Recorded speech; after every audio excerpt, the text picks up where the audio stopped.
What would Freud think of social media these days, and what do you think, Knowing he's an intensely private man, he would be nowhere near social media. He would not be into social media, I don't think.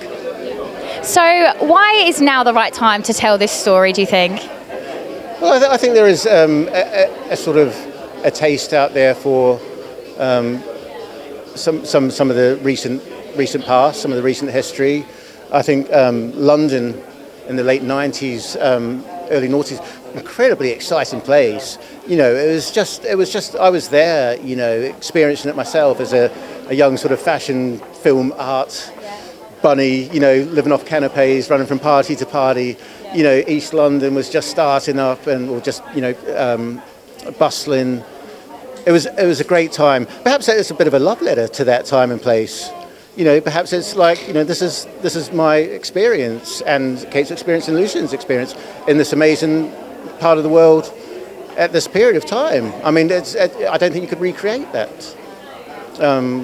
I've tried to, and I've tried to depict it on screen. I think I've been successful in that, but, wow, what a time. Was there a particular scene that really stands out to you that you think, was it difficult as such to those emotions are so intense throughout the movie? So was there, one scene that really sticks out to you? Oh, there's so many. I think it's all about, one thing that really interested me was the incongruity of their relationship. It's coming from two different ages, two different backgrounds, and sort of industries. But isn't it interesting that they found this sort of sort of connection and rapport, very intense and very sort of.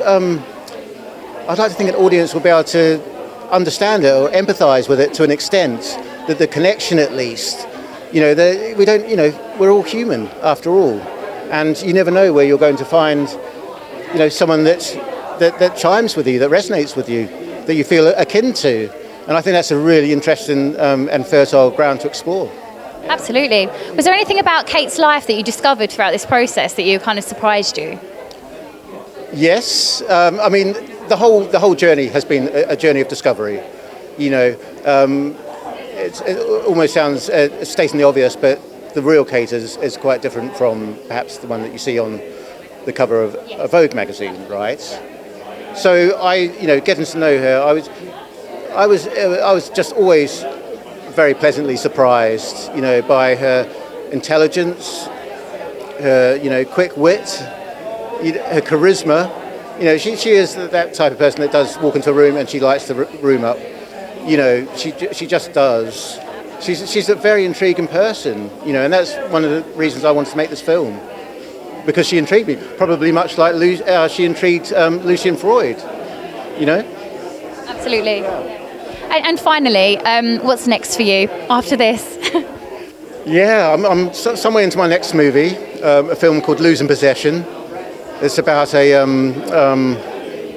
sort of disenfranchised, out of work ex-pro footballer finds himself on the island of Ibiza and gets way in over his head. It's a Trouble in Paradise story. Quite different then. Yeah. I don't want to be known as one-trick pony, you see. Yeah. Well, thank you so much. It was lovely to meet you, James. Thank you very Appreciate much. it. Thank you.